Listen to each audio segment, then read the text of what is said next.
झालं झालं तुझं बोलून, आता माझं ऐक. हे बघ राहुल, तुझी मोठी बहीण या नात्याने मी तुला समजावून सांगते. तुझी बायको तू ऑफिसला निघून गेल्यावर तुझ्या पाठीमागे कशी वागते, कुठल्या पद्धतीने बोलते, ह्याची जरा तरी कल्पना आहे का तुला? नाही ना? तर ऐक.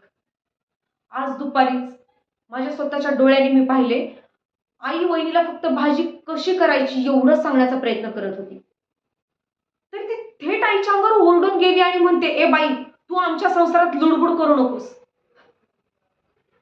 काय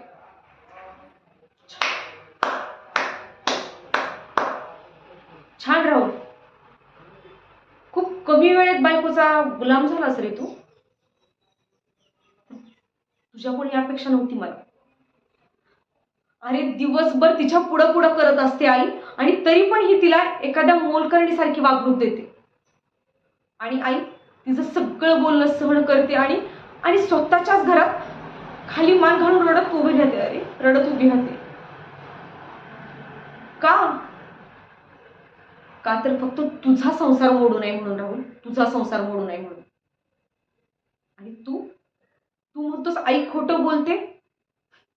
तुझ्याकडून यापेक्षा नव्हती राहुल मला. एवढं लवकर बायकोचा बैल होशील असं वाटलं नव्हतं मला. हे बघ, तुझ्या बायकोला वेळेतच समजून सांग, नाहीतर खूप उशीर होईल.